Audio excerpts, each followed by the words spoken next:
says here we should work in teams. I tend to think of myself as a one-man wolf pack. You are about to enter Information Overload, a worldwide transmission with Herp Parade's featured Breeder of the Week.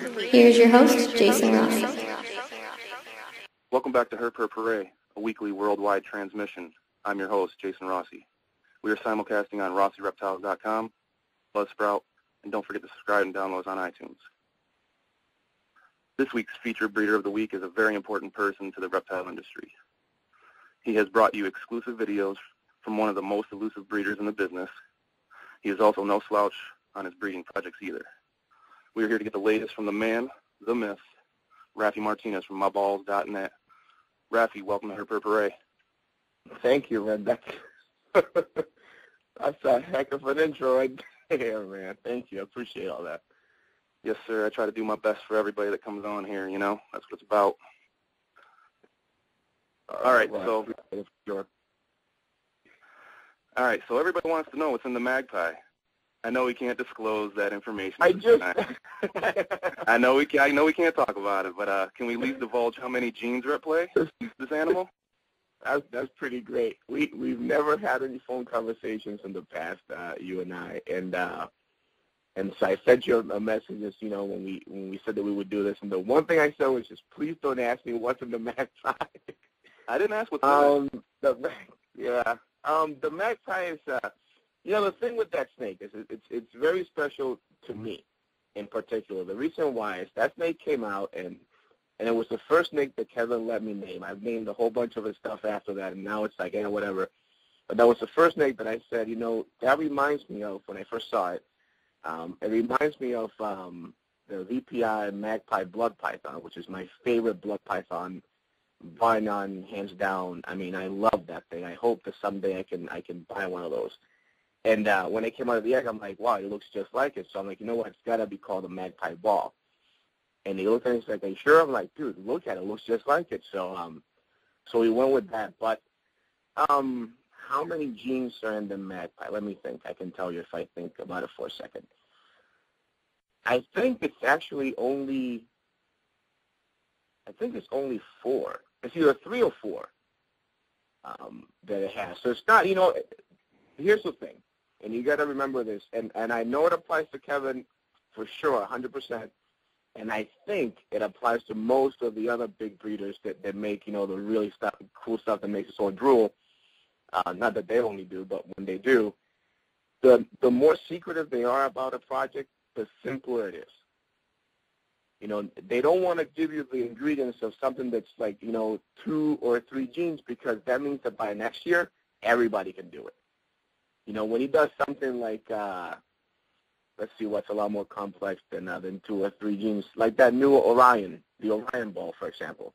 We could sit here and tell people, I can tell you what the ingredients are, and that I can't because he doesn't want to just yet, but if I could and I told you it, I can assure you that next year there still will be Orion balls in other collections. It's just not, it's a pretty, I mean, just the odds of making this stinking thing are ridiculous, so it wouldn't happen. But the Magpie is it's amazingly simple, actually, but it's still my favorite. I hope, you know, that we can, he can actually release that maybe this year or maybe next year, and people can run with that, because that is a very cool snake for sure.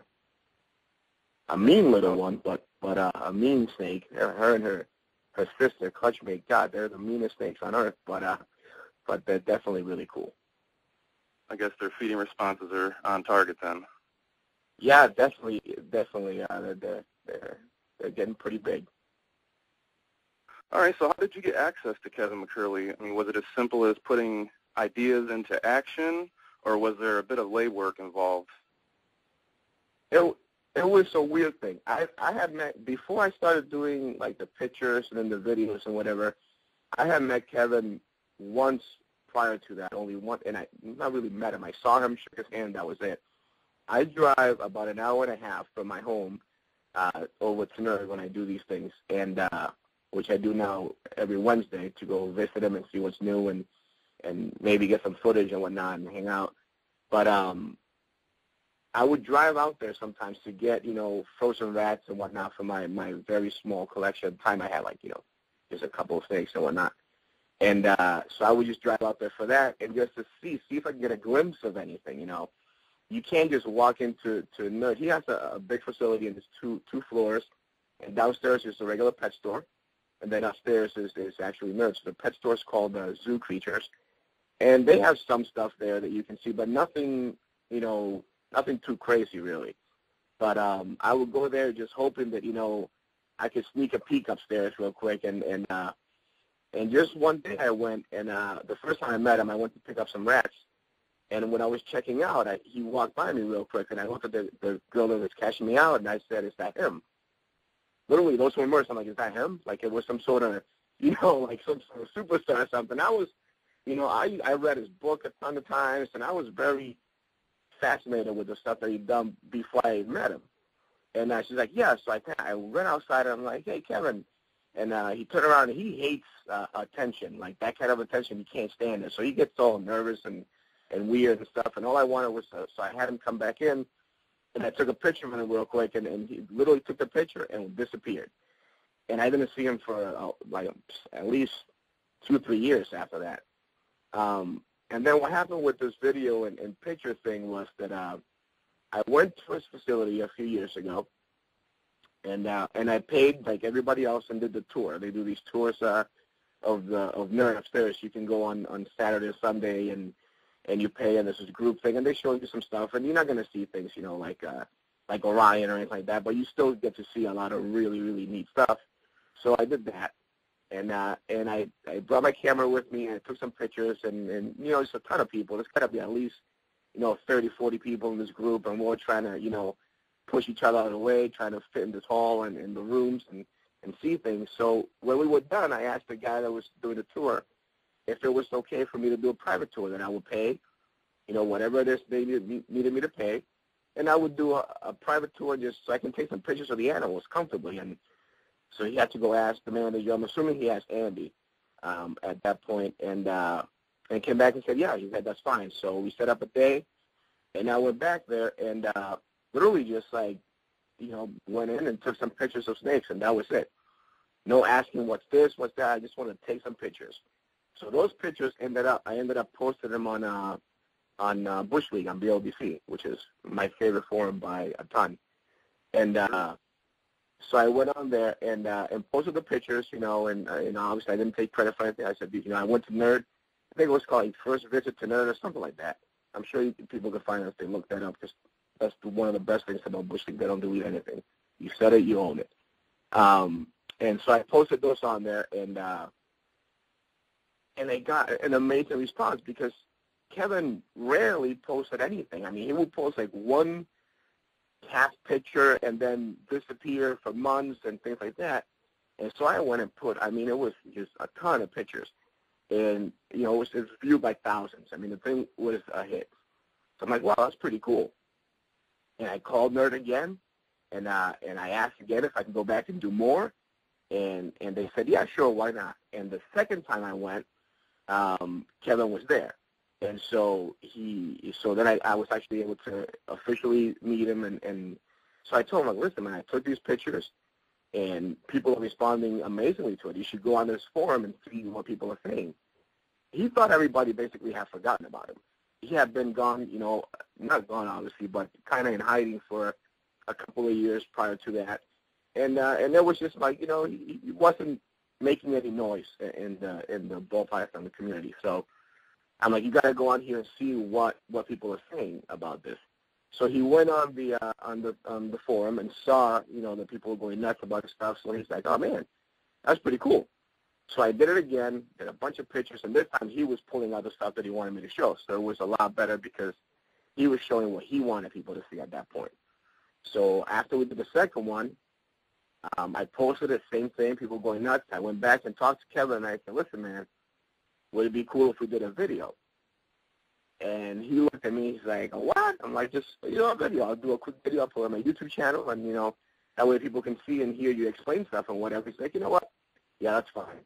And that's it. It's all gone crazy from there. If I don't do a video, you know, within X amount of time, I get, you know, hundreds of hate emails and messages and texts and things telling me, you know, that I have to do it now. And it's like a part-time job that I don't get paid for. So it's but it's taken off from there, and I'm happy to do it. I'm glad that I was able to bring him out of that, out of hiding like that, and just to show people what he does. I mean, I'll tell you how far I went before any of that, and he laughed about this. That was the coolest thing ever. I just needed to see more of what he was doing, and I was able to, by going on his website and tooling around with the addresses, I was able to actually find a web directory where he stored all his pictures on his server, and that was just local information for him, and I'm assuming his friends and whatnot. And I was able to get that and actually find all the pictures that he had on the server, and actually have those pictures on my computer. So I basically stole them from him, which I told him already about. But I wanted to see what he was doing, and he had all the cool retics that he's done, which obviously he does amazing things with, and all these ball pythons and everything else. And I actually found the first photograph of the original Cold Glow, which was it was called Daddy White Smoke. And I found that in there. I have that picture and all these things. I mean, I was on there for days. I went crazy with that directory, just looking through all the pictures and everything. So that's the extent of what I would do, just to get a little more information from him. Just a little bit more of what the heck are these people doing. It killed me because he's so close to me. Like I said, an hour and a half or so, and still I couldn't see anything that was there. So. I went above and beyond to try to get it. It was actually kind of creepy at that point, if you think about it. But it turned out okay, I guess, in the end. So yeah, that's where we are now. So are those servers encrypted now, or? Yeah, we went ahead and took care of that right after I told him. And that was like last year I told him about it. And obviously we've been friends for years now. And last year I'm like, oh, I haven't told you this. And I told him the story. He thought it was the greatest thing ever. But I'm like, yeah, we should really take care of that, actually. So we did. So yeah, that's no longer available.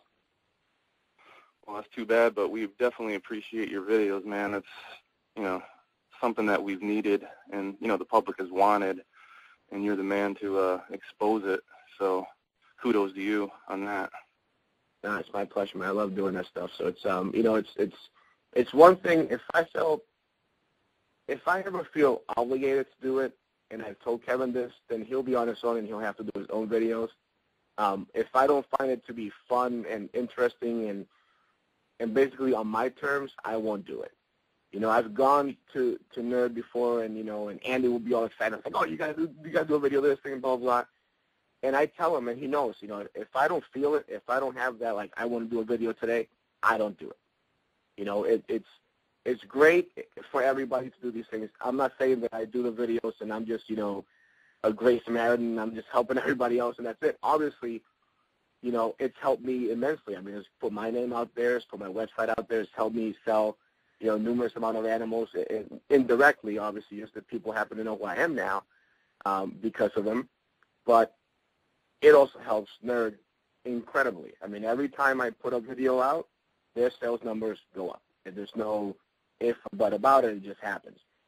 But there's never any obligation to it. He never tells me, okay, Raf, sales are slumping, let's do a video. That conversation between Kevin and I never happens. I mean, the first thing that we understand about each other and that we like about each other is that we are friends first, and then we do all this other stuff.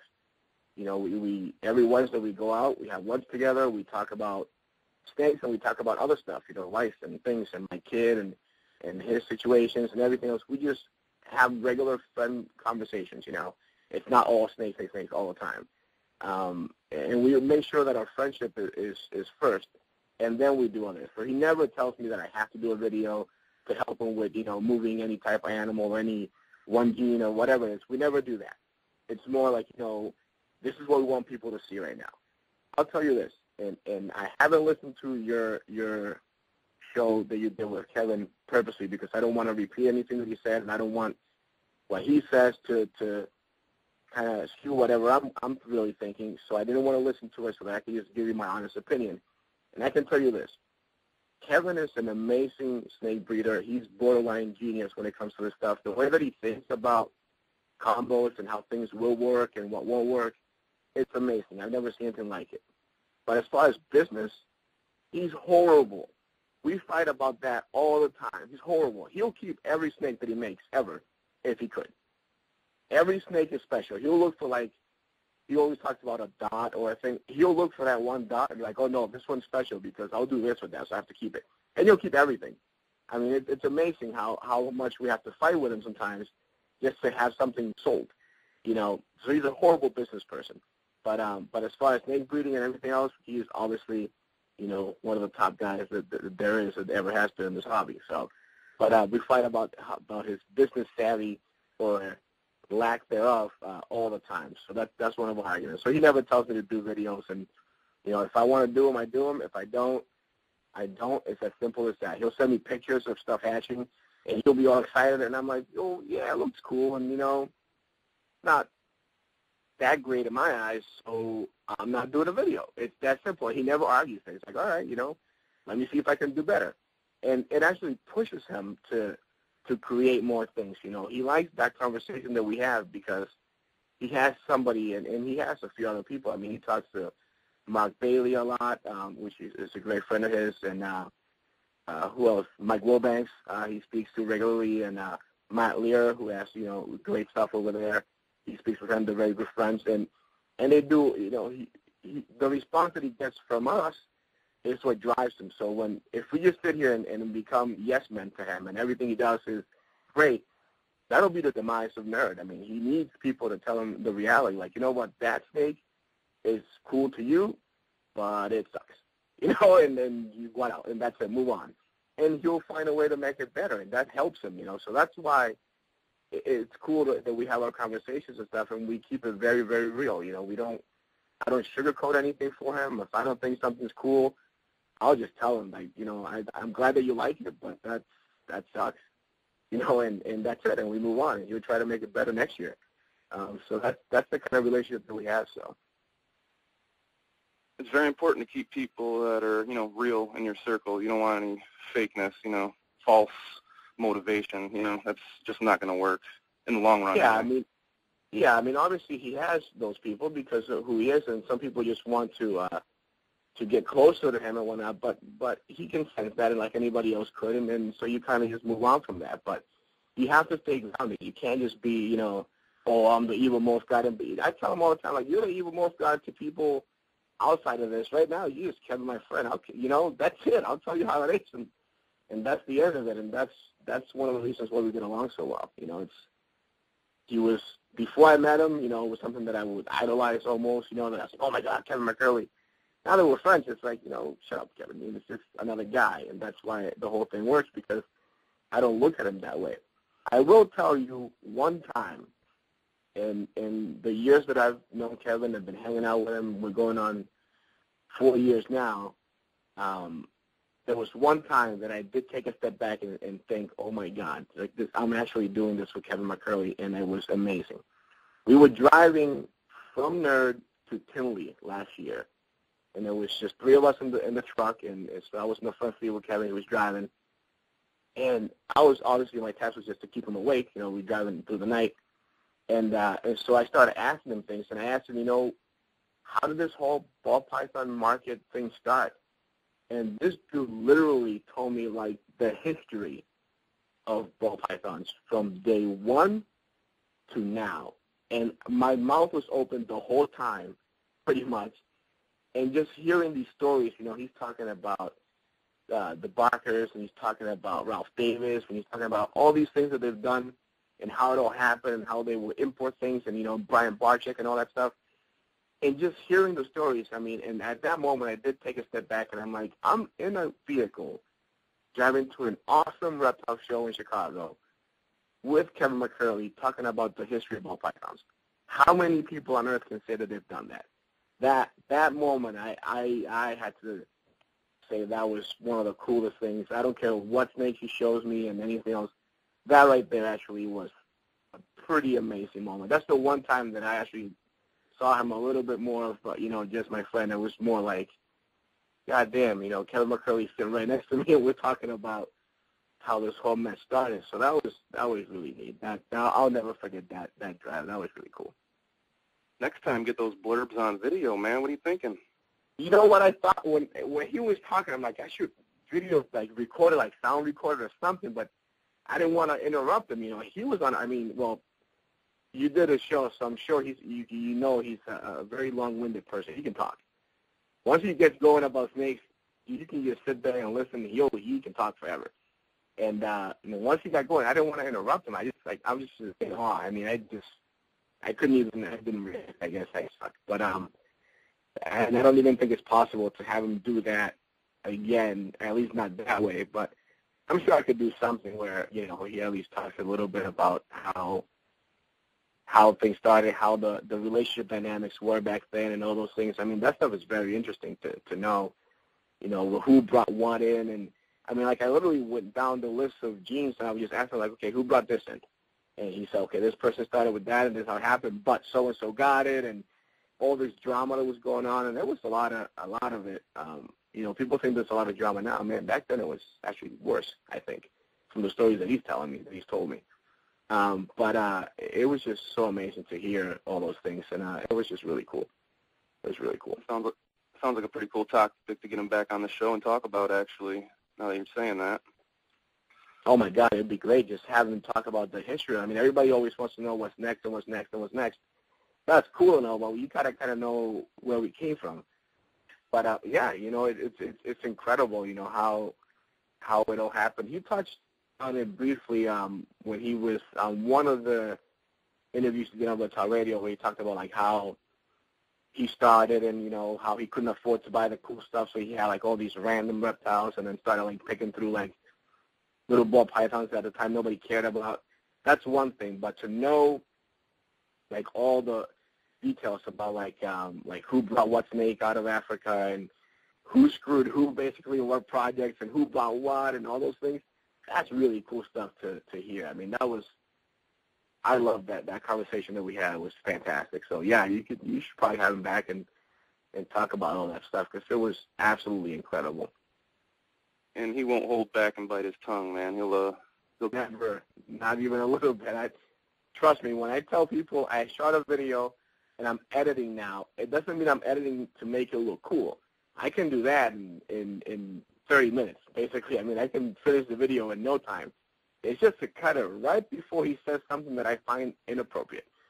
So I have to do that over and over, because he loves to have fun with that. He likes to throw little jabs at people, and I'm like, dude, I'm just trying to show people what you made and have fun with this. I'm not trying to start any crap with anybody, and he thinks it's the best thing on earth to make me, to give me more work as far as editing on those things. So, yeah, he won't hold back anything. Trust me, you'll hear all about it all.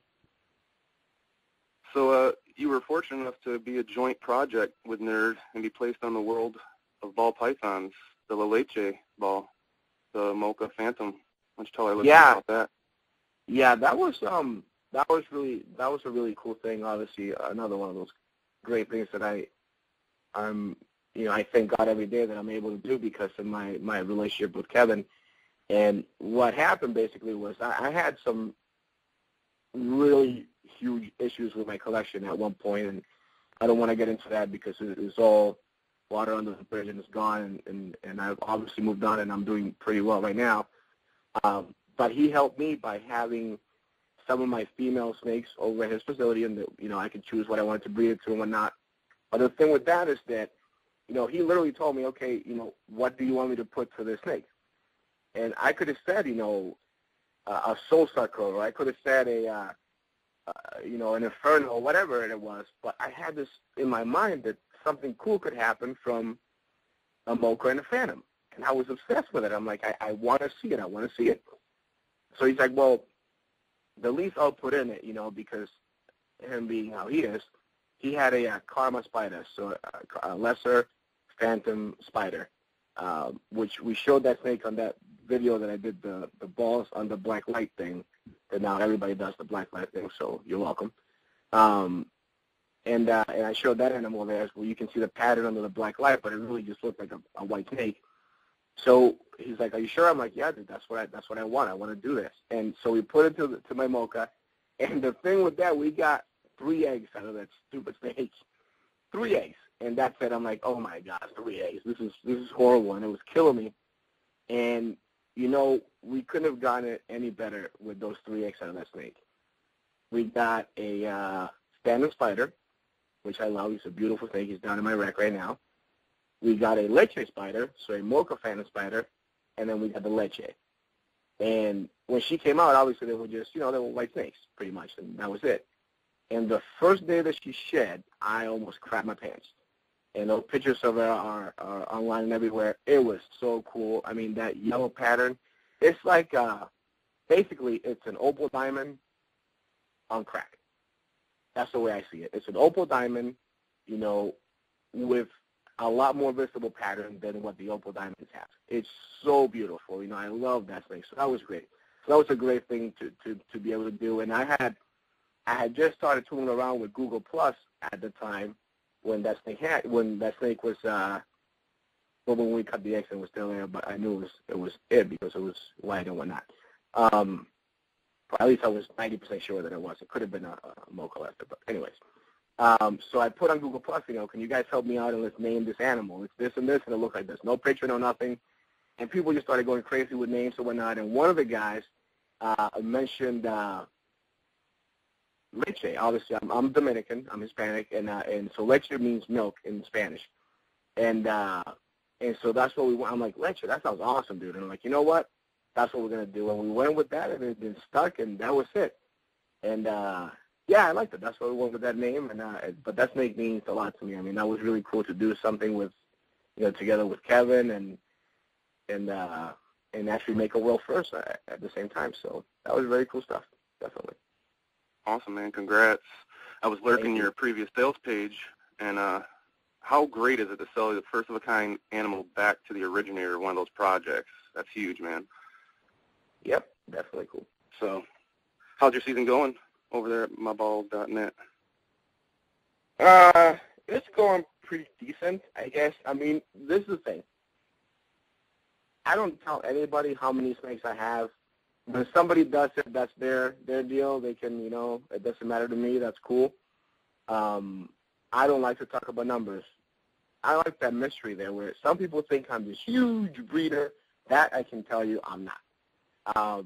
But I'm very focused. I have a very focused collection. I buy everything that I buy for a reason. If I buy a snake, I know what I'm going to do with it. I know what I want it for.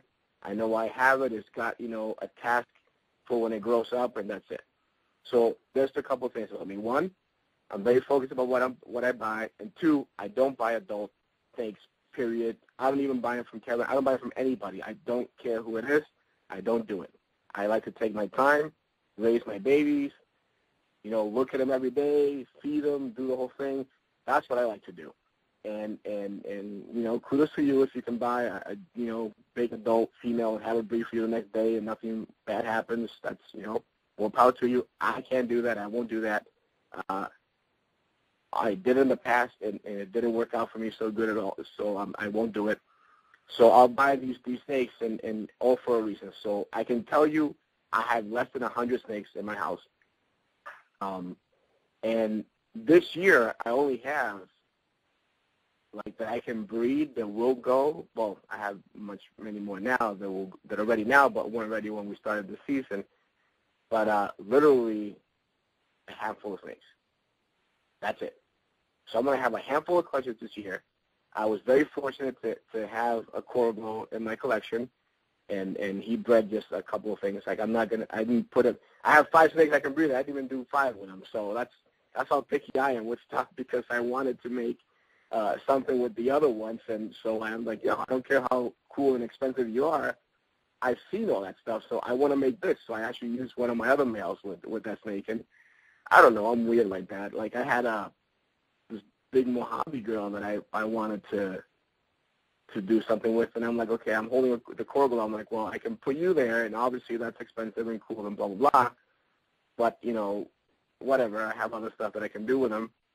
Or I can just use my Phantom Spider that, one, is the one that I made myself, so it means a lot to me. And I've never hatched out a Purple Passion.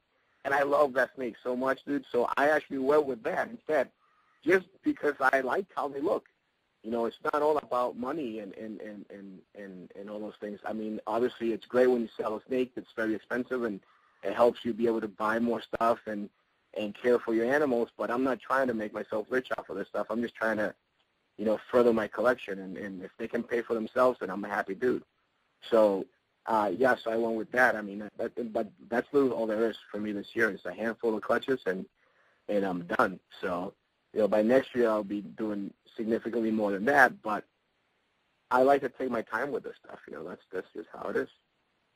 So what are you waiting for in the incubator then? Have you already hatched it, or still waiting? There's some cool coral glow stuff in my incubator right now that's going to be pretty awesome that I thank Keo for. He's the one that helped me out with that. And a lot of people hating on that, and I can understand why they would. But, I wasn't going to talk about that, when I called in, but you know what, I will. This kid, Keo, which if you see on the forums, he has that Keo Joy for his thing, and he's from Keo Reptiles. And he's from California. And we talked a lot online, never on the phone, just, chatting online and whatnot. And he watches some of my videos. And he's friends with Kevin from way back and all that stuff. That's where he got his coral from and whatnot. So for the first time ever, I had met him at Tinley, that one time that I was at Tinley. And I never asked for the snake. And that's the one thing that people should know. I didn't say, hey, Keo, can I use the snake? That never happened. That conversation never took place. What I had done a year prior was I asked Keo if I could buy a female coral glow on a payment plan. Okay?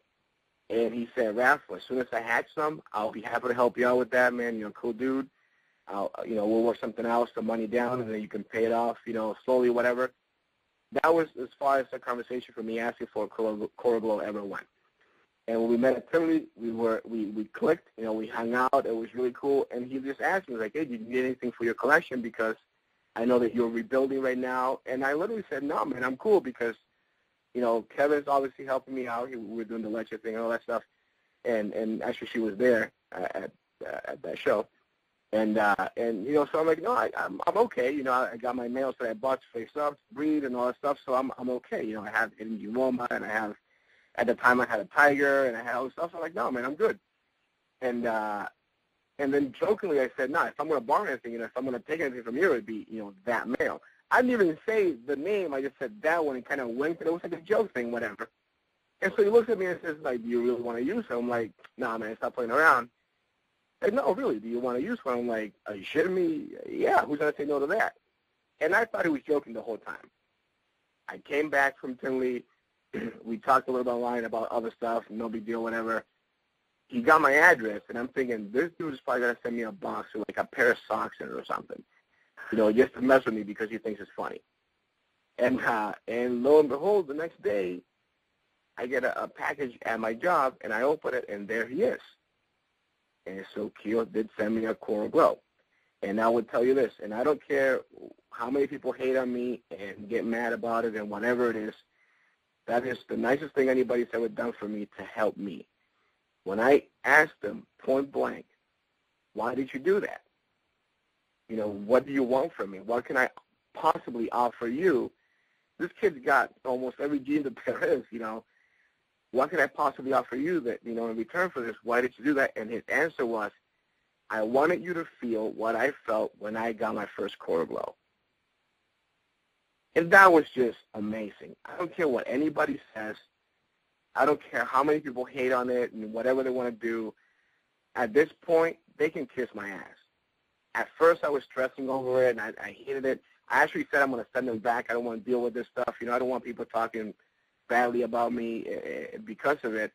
I worked very hard to give myself a good reputation in this hobby. I've never screwed anybody. I've never done anything to hurt anybody. And now I'm getting people hating on me because of it, and that, it didn't feel so good. But when he said it to me that way, when he said, I just wanted you to have that feeling, that's just a genuinely nice thing for somebody to do that's a little better off than the other guy. I work 60-something hours a week. I know a lot of people do. I'm not asking for pity or any of that stuff. I'm just saying, I'm just a hard-working dude like many other people. I don't have the means to go and do stuff like that.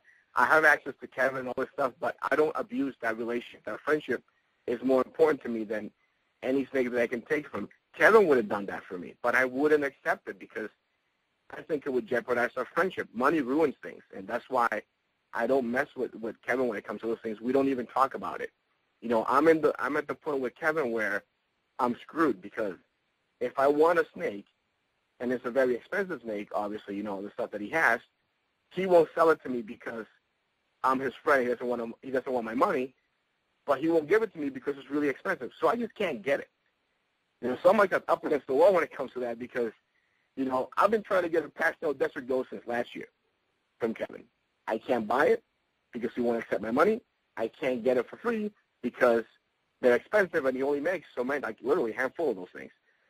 So now I'm screwed. I can't even get that. I might have to go buy that from somebody else. It's ridiculous, but that's how we keep our friendship in place. So back to what Keo did, I've decided that anybody that hates on what he did for me can kiss my ass. I'll say it again. He is obviously a little better off than I am, and he saw it in his heart to do something good for somebody that he knows is a good person. He said, "You're a good guy. I know that you would appreciate this. You do a lot for this hobby." And I'm not trying to say that I'm the savior of the ball pythons, but I'm, you know, I bring people things that otherwise they really wouldn't see with Kevin and everything else. I make him talk about things that he wouldn't talk about. I squeeze the information out of this guy, and that's got to be good for somebody. You know, that Lethal Genes video series that I did, name one other person that would do that. I want to hear who would go on there and say, "Oh, don't breed this and this because it'll die." Most people, especially going, you know, back in the day, will find out that information and keep it quiet, hoping that everybody else screws up and loses all their clutches so that that person can move on. And I'm like, "Kevin, I'm trying to help people. Can you do this for me?" And he looked at me and was like, "Are you serious?"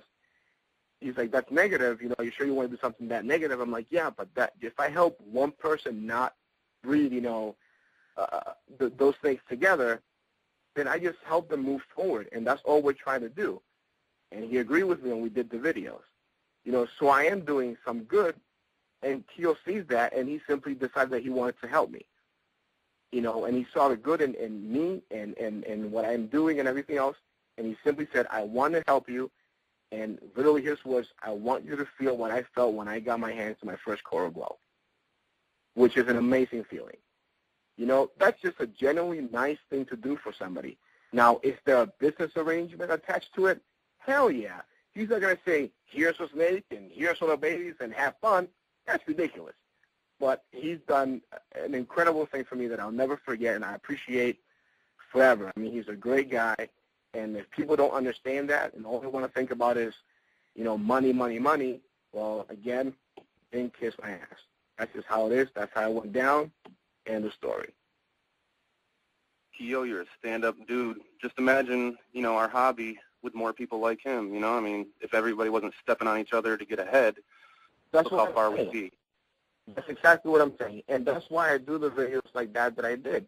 As negative as they are, and as, you know, horrible to watch as they are, it helps people. You know, I did this video. Kevin straight up said, "This and this, lethal. This and this, lethal. This and this doesn't work."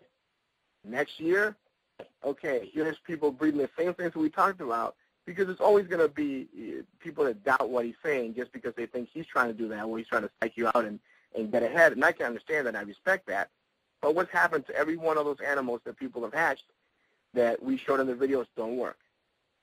Every single one of those animals died. I mean, some of them made it way longer than I even thought was possible, but at the end they failed. You know, so I'm not trying to do these things to psych anybody out and because I have the project and I'm trying to, you know, get around everybody and get ahead and whatnot. I don't need to do that. I am a very fortunate person. I thank God, like I said, every day that I have access to great people that genuinely want to help me. So I don't need to do things like that to get ahead. And by God, Kevin doesn't. The guy cannot breed snakes for 3 years. I doubt that anybody will catch him. So that's, you know, that's irrelevant. I'm doing these things now to genuinely help the hobby. It's all I care about. You know, I got into this thing, and I've never been so involved in anything in my life, and I think about it all day, every day, and I talk about it. You know, my girlfriend hates, you know, I don't shut up about it. She loves the snake. She understands the whole thing. but I just don't shut up about it. And, I'm sure after a while it kind of weighs down on her, but she understands that I'm passionate about it. I'm just trying to make it better. That's all I'm trying to do. I'm not trying to make $1 million off my thing. I don't get paid for the views on YouTube. I don't care about any of that stuff. Kevin doesn't pay me to do it. There's none of that. It's just I generally wanted to help in my own way in the hobby. If you look at people like yourself, you have this show now, and you're doing it to get information out there. If you look at the first people that, in my eyes, that did this whole radio thing, Reptile Radio, Larry and BT, I mean, I'm still sad that they're not on. And I'm sorry that I'm saying this on your show, but, you wanted me on, and I'm very straightforward. I'm sad that this show isn't the way it was before. Now, CK, awesome guy. Love the guy to death, and he's doing a fantastic job. I'm just saying, when I first started listening to it, like way back when they started, it was just so cool because it was the first thing and whatever. And so Larry and BT were taking their own time, just like you are, to bring information out there, and they were doing it to help the hobby. The same reason why Larry made that forum, which is a fantastic forum. The same reason why CK has picked up the reins and keep going with it, because he wants to help. So everybody has their own way in which they can contribute to this hobby. I have mine.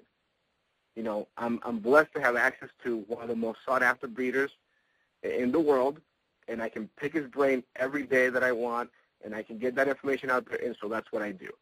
And I don't expect anything in return. And the great things have happened to me because I don't expect anything in return. If I was doing it, being greedy and hoping that, maybe somebody will give me this, or maybe somebody will do that, or maybe somebody will give me a deal because I'm doing this, I'm sure none of that will work out for me. But I don't do it that way. I just do it because I love doing it. I love sitting here editing my videos and like, what can I do with this, and what can I move around, and oh my God, I got him to say that. That's awesome. I can't wait to get it out there. That's what I like. Everything else that happens is just happening all by itself. A couple of years ago, I went on a shopping spree. I started buying female balls of all kinds of different morphs and whatnot. And there were some great people that stepped up to help me that I didn't ask for help. I didn't say, hey, I'm doing these videos and I'm blah, blah, blah, and I'm friends with Kevin. I don't name drop or do any of that stuff like that. They just generally appreciate what I've done, and so they help me. So when I look at people like the Sloan brothers, which to me are incredible at their age and the size and the amazing things they do, I mean, they're just fascinating, and how nice these kids are. It's amazing. I met them at Tinley that time, and they were just great. And so I messaged them on Facebook one time. They posted a clutch and whatever. I'm like, I'm looking for the female, this and that. And they were thrilled to help me out and hook me up. They sold me their animals. They gave me what I think were great deals, and they just wanted to help me. So that was great. Same thing with Dan over at Rat Trap Reptiles. I talk to Dan pretty much every day. This guy has an incredible collection. Nobody would guess the stuff that Dan has in his collection because he likes to lay low and just do his thing, sell them, and keep them and breed them, whatever he wants to do. But he doesn't like the attention. He doesn't like to be in the limelight. Doesn't like any of that. The dude's got an incredible collection, and he helped me immensely. There's just so many people that have come up. CK, sold me a snake and gave me a deal because, he knew I needed help at the time, so he did. And, but I didn't ask for it. And that's what was so great, that all these people would just step up to help me because they knew the situation that I was in. They knew I needed help, and they didn't want me to leave the hobby. And that's so great, but I didn't ask for any of it. And that's why it all worked out for me, is because I'm not looking for any of these things. They just happen to come my way. And I'm very appreciative. I mean, I'll be thanking these people for the rest of my life for what they did when I needed it, And that's it. I mean, we're just trying to do good things for the hobby. Everything else just happens. It's just how it is. Yeah, man, just going back, just want to give a big up to the pioneers, Reptile Radio and BLBC, man, because definitely when I started out, that's where I was at. I was listening every chance I could get, cleaning snakes, cleaning rats, my motivation, So definitely appreciate them and all they've done. Oh my God, it was great. You go the whole week waiting for that show to come on, and life would stop for me. I had to listen to that. I don't care what was happening. I have to listen to this. And now I go back, way back, and you listen to the older shows, and you still learn little tips and little things, and it's just the information that's on there is so amazing, that these people took their time every week, even though they have families and they have jobs and they have all this stuff I couldn't do that every week. I mean, it's impossible for me to do it, because of my schedule. And I'm sure they're just as hectic, and they took their time to do this and get that information out there. And that's what's so great. And I know, I can't say I know, but I'm sure that Larry and BT both had great things happen to them because of their efforts without having to ask, because they seem like genuinely nice people, good guys who are just trying to help the hobby. And it was fantastic to have that kind of show out there. I mean, I wish I could do something like that. I wish I could do what you're doing. I don't have the time. I can't do it. But I appreciate their efforts, and I definitely appreciate your efforts, starting this thing from scratch now again and trying to get the same type of information out there for the newer breeders, because we're getting new people in this hobby every day. And they come in, and we got to remember, even though we just saw an Orion and we saw, the flat line from Ralph, we see all these amazing things. It's great, but that guy that just came in, you know what he wants? He wants to buy a pastel and a spider to make a bumblebee, all right? Mm-hmm. So let's not forget that. He wants to learn how to properly keep these things. He wants to know these little things. And we take it for granted that we know all this information already, and we stop talking about it. And we can never do that because there's so many new people coming in the hobby every day that need that information. They need to know how to properly treat people, how to properly get in this hobby without messing it up. They need to know, this is my thing. Okay, if you're starting out and you want to be a breeder, okay, if you want to breed snakes just for a hobby, you want to breed snakes, this is not your livelihood, this is just something that you want to do on the side for fun, it's great. Okay, so you go ahead and you buy yourself, I never say buy normals. I'm like anti-normal in collections. I don't have any normals in my collection. I just don't see the need for it. I can understand somebody like Barchek and Will Banks and whatnot that have to do the numbers because they can't just sell, 5 bumblebees a year. They have to sell hundreds of them. And so I understand that. That's what they do for a living. That's totally separate. But for the hobbyist, I don't understand it. Okay, you go the first year and you buy yourself a pastel and you buy yourself a spider. Okay, cool. You mix them together and you buy a bumblebee. Don't go and buy 10 female normals to breed the bumblebee to keep making the same thing. It's a hobby. It's supposed to be fun. Go buy a fire, which is cheap. Go buy a yellow belly, which is cheap, and breed your bumblebee to that. And keep moving forward with it, progress. That's the whole idea. Don't make the same thing over and over and over again. That's kind of silly in my eyes. If you're doing this as a hobby, I think it's kind of dumb to do that. Just move forward every time, a little step forward. The animals that you hatch, sell them or trade them or whatever it is, and get something that's a step ahead or something that you don't have. Get a bunch of females that are different so that you can breed that male that you made to that and keep progressing with it. And that's the stuff that I like to put out there for the new guys, I hate when they get all excited.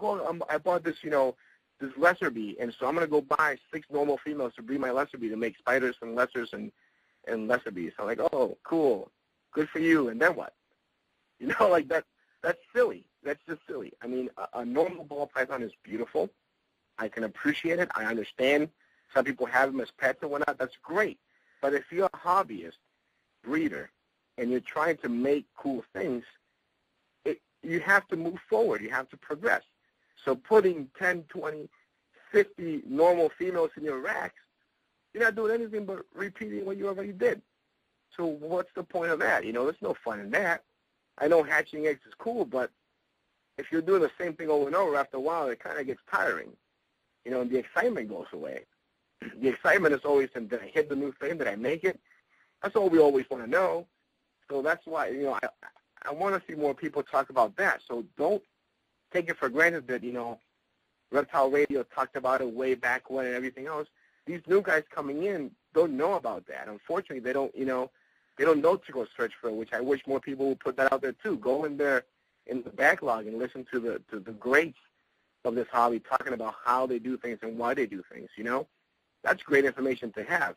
And hopefully years from now, somebody can say, go listen to her Hooray, which, by the way, is the dumbest name on earth. I'm sorry, I apologize, but it's horrible.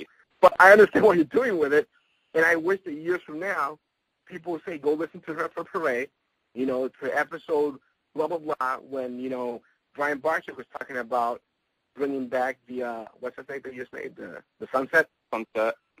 Yeah, so, go listen to that and how that story went and how hard it is to make these things so that you appreciate it. You know what I mean? Like, that's what I want to see, that the basic information always there for the new guy. And then some of the new stuff for us to keep us coming back.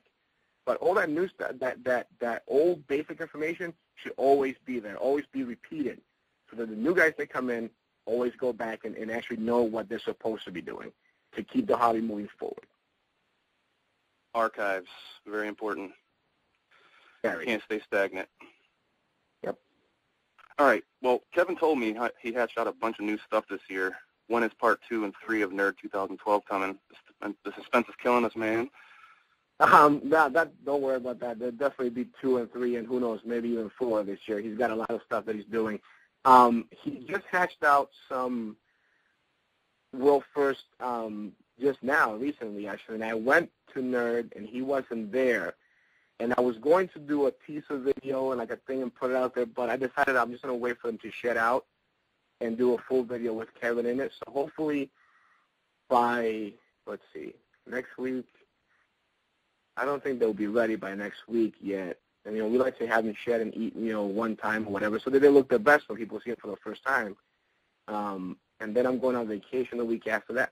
Probably 3 weeks. Please don't shoot me. When your show airs. Yeah, it'll be in about 3 weeks then, I guess, that you'll see that. And he made some really neat stuff. And one thing I like about it is that he gets all desperate when a steak doesn't want to breathe. He puts a mail that doesn't see it. So he's like, oh, whatever. And he puts something else in there. And now we're like, okay, well, who took? And so he gets these multi-sired clutches. And then and so he's staring at them. And for 2 days, he's been texting me pictures and changing what he thinks it is every time. I'm like, this is awesome, that after all these years and all the stuff you've done, you stand there looking at one snake, scratching your head, thinking, what the hell did I do? And I think that's great, that he still gets stumped just like everybody else and still has that excitement just like everybody else of what did I do and how did this work and whatnot. And there's a snake on there that we've been waiting to see for years, and he's just not sure if that's it or not. So we're going to have to wait for it to shed and feed and whatnot. Just once it sheds, we'll definitely know for sure. But it's really exciting stuff. So I did go over there on last Wednesday, and I went in the incubator and I saw them, and they are absolutely gorgeous and fantastic animals. So it'll be a great show for sure. I did also record a retic episode that day, this past Wednesday, with Andy to show some of the amazing stuff he's done with that. So I mean, everybody knows I'm not into retics. I don't understand them enough to be into them. So he can show me, a super platinum, tiger, titanium, whatever these names are for these things, and then show me like a regular albino, and I'll be like, oh, that albino is really cool, and that's it. Because I don't know any better. I don't know what's new and exciting and whatnot.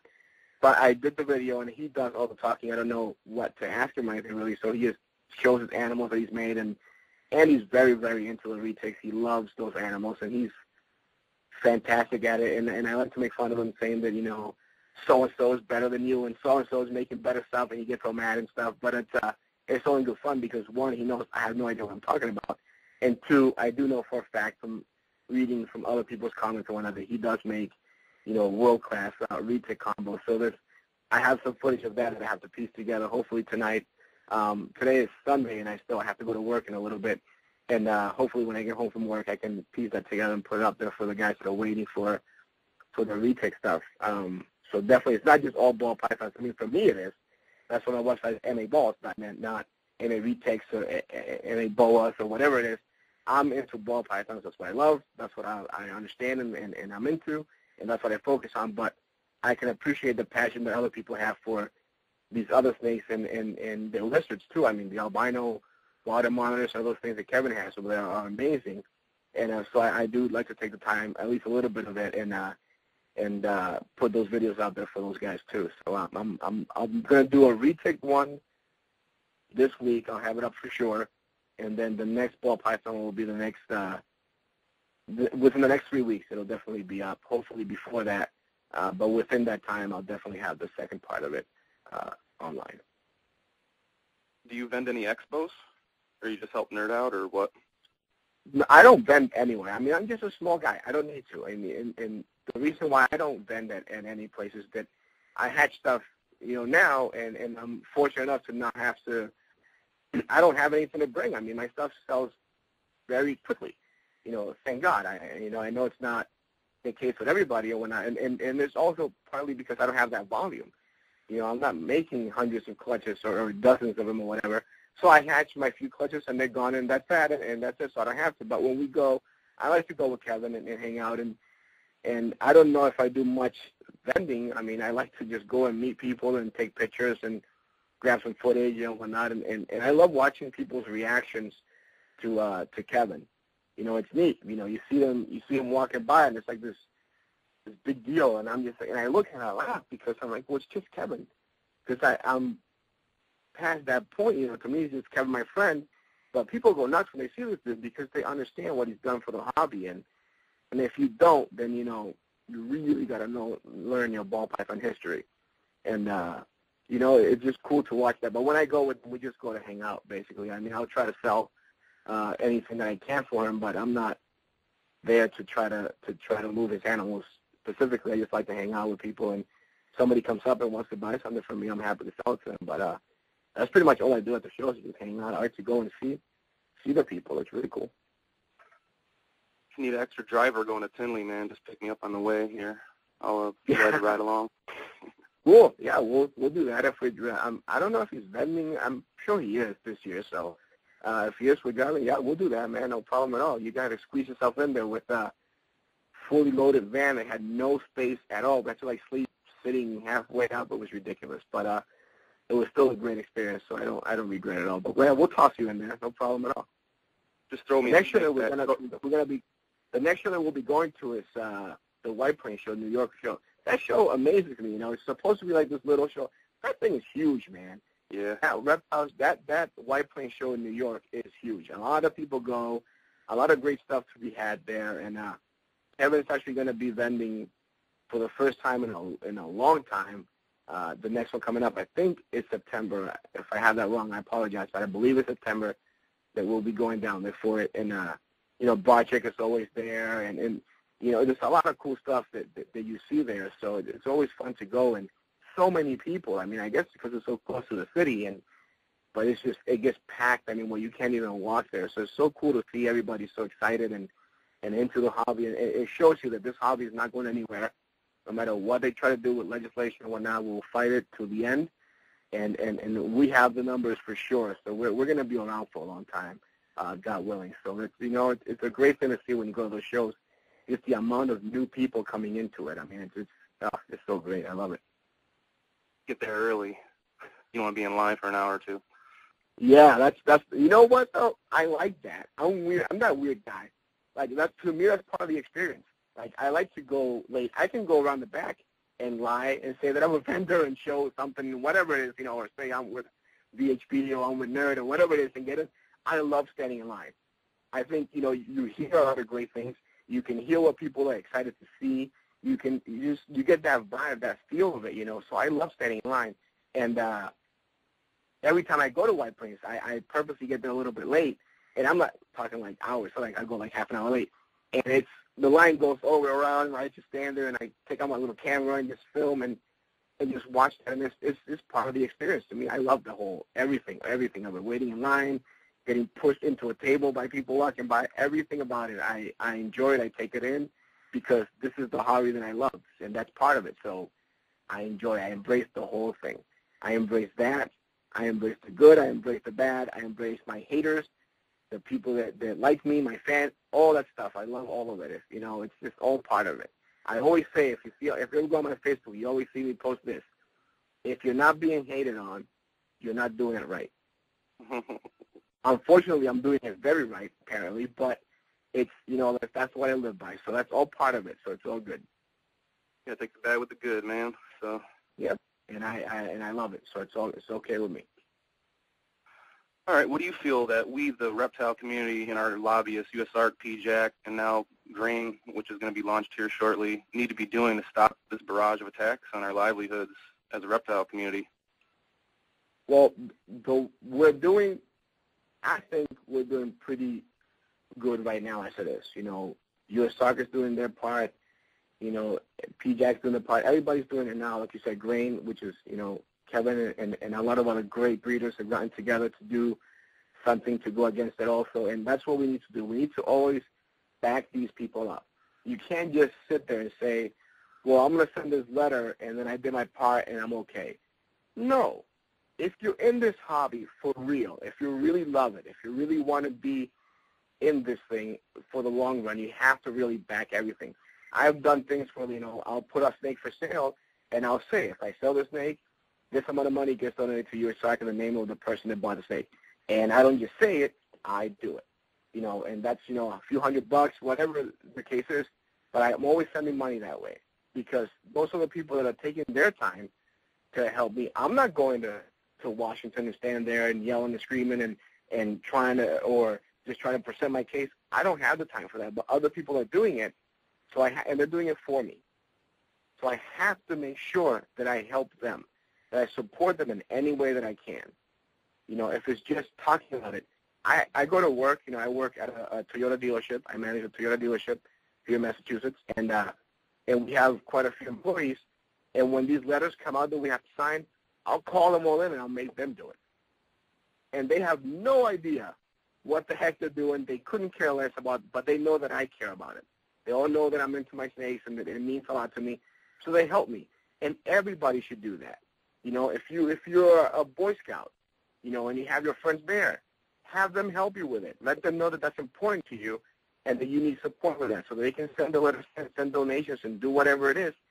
We need to get people that are not in the hobby involved, you know, because it's you know, it's worms and anacondas today, and it's, you know, geckos and corn snakes tomorrow. And you know what, after that, it'll be dogs and birds and cats, and then what? Then we have no pets? I mean, that's just ridiculous. So you have to get all those people involved. You can't just focus on the people that keep reptiles. You know, there's a lot of us, but there's a lot more of them, trust me, of the non-reptile keepers. And just explain what it is that we're trying to do, and that it's not about a snake that they think is slimy or bites or whatever it is. It's about our rights, you know, to keep these animals. And if you explain it the right way, then they'll understand and they'll help you. And they'll go and sign whatever letters it is. And they'll go and donate a little bit of money to PJAC or U.S. Soccer, wherever it is that you want them to do it, to help keep the fight moving forward. You know, you can't just focus on the people that already have these animals and are keeping them. Your friends, colleagues, family members, everybody else, they need to know that this is important to you.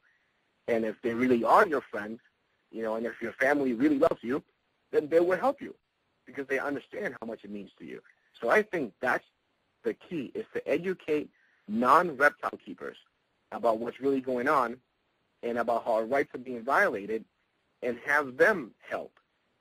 You know, and that's huge. I think that's one of the biggest things. So and I'm not saying everybody has to go and do a reptile show, radio show type of thing, and not everybody has to go do a YouTube channel and get all the views.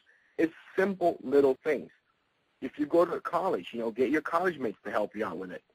You know, tell your professor that it's important to you. Ask them if it's okay to post a bulletin or something on there that lets people know what's going on.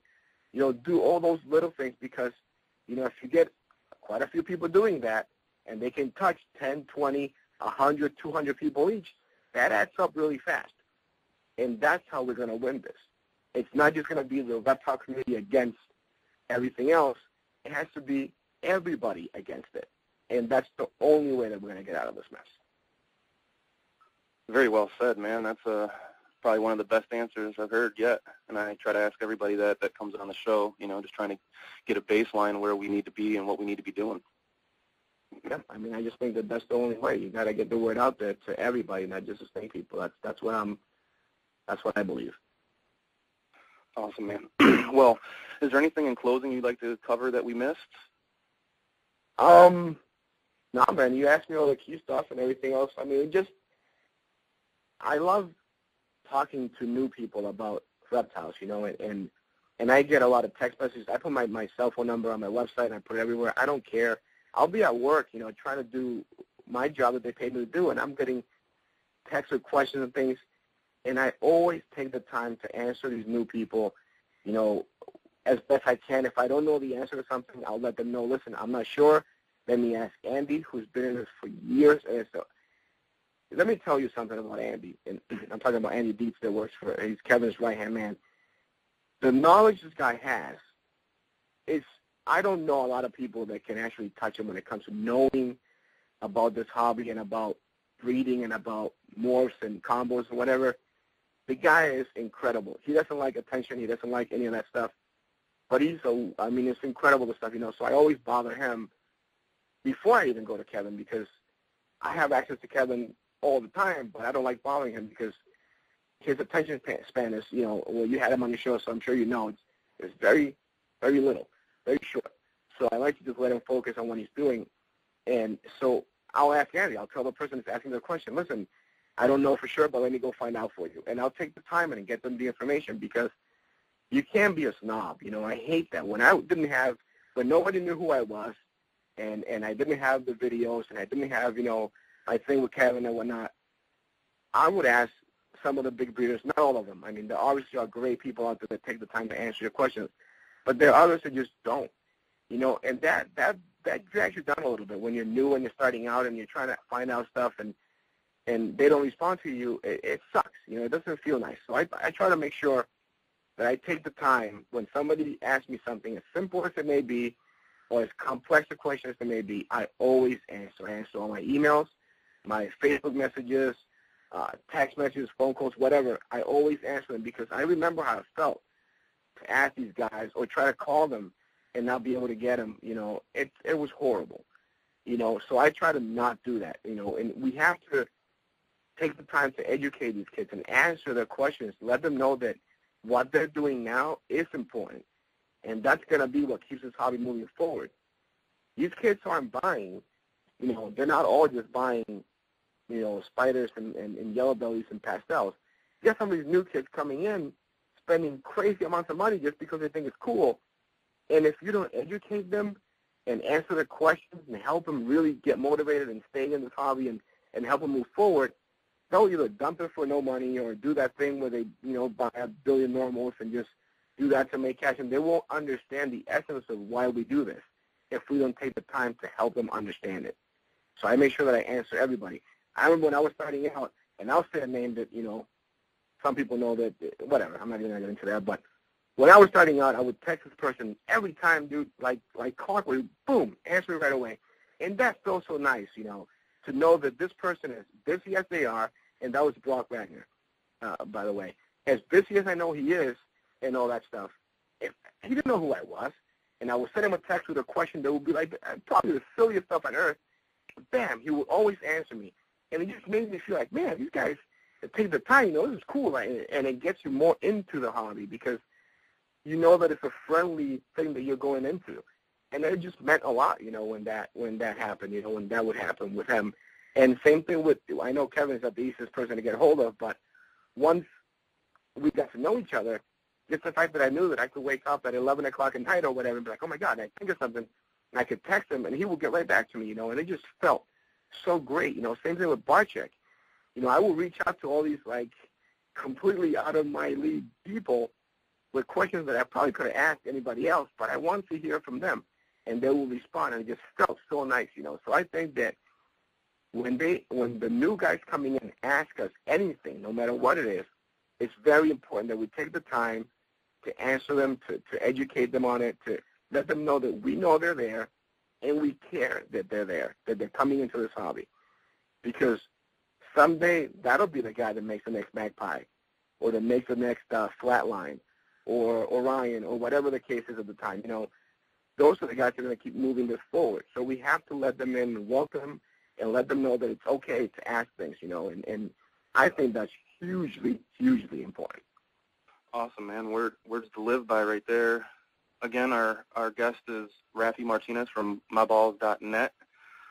All right, that's going to do it for this week's episode of Her Per Parade. Don't forget to subscribe and comment on iTunes. And always, we are streaming live on herperparade.buzzsprout.com and rossyreptiles.com. Rafy, again, thanks for coming on the show, and hopefully we can get you to come out again and do it, in the future. Yeah, man, whenever you want. It was a good time for sure. Thank you. Sweet, man. Well, we appreciate it. The people appreciate it. Harper Foray out.